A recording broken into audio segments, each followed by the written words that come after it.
Bukan mula Oh, buka kedai mah. halo, ini Miss Bong. Kita panggil Super Bong. Mengapa kita panggil Super Bong? Sebab dia 2 bulan boleh dapat satu VVIP trip.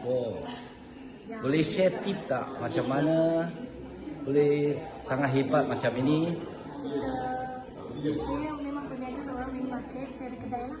Lepas tu nampak customer datang, kita share saja loh. Oh, macam itu saja. Yalah, nampak je sakit. Sakitnya masuk. Tanyalah. Jangan mulut diam-diam rugi loh. Oh. Bukan mulut buka kedai mah. Share saja.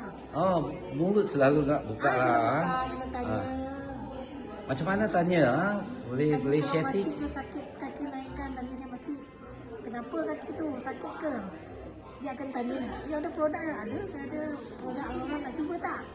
Dia akan tanyakan nombor telefon, alamat, nanti kita pergi rumah dia. Dia Oh. mesti beli. Ya. Masa sampai sana dia kasih dia testosteron, kasih dia testimoni mah, testosteron. Dia power cepat tau shooting, seluar lambat. Oh, okey. Testimoni testosteron lelaki yang memang power cepat, dia cepat rasa. Oh, sokin dulu bagi dia rasa. Rasa testimoni tak payah pakai orang tua pun tak apa, kita pakai stok. Oh, okey. Lelaki punya memang power cepat. Alright. Ah, Okey. memang dia rasa kalau tangan lepas tu, anda dah rasa dia mesti beli. Lepas tu tanya borak dengan dia apa sakit lagi, kita bagilah produk lain juga apa dia nak. Okey. Banyak terima kasih bagi tip ini. Thank you Super Bong.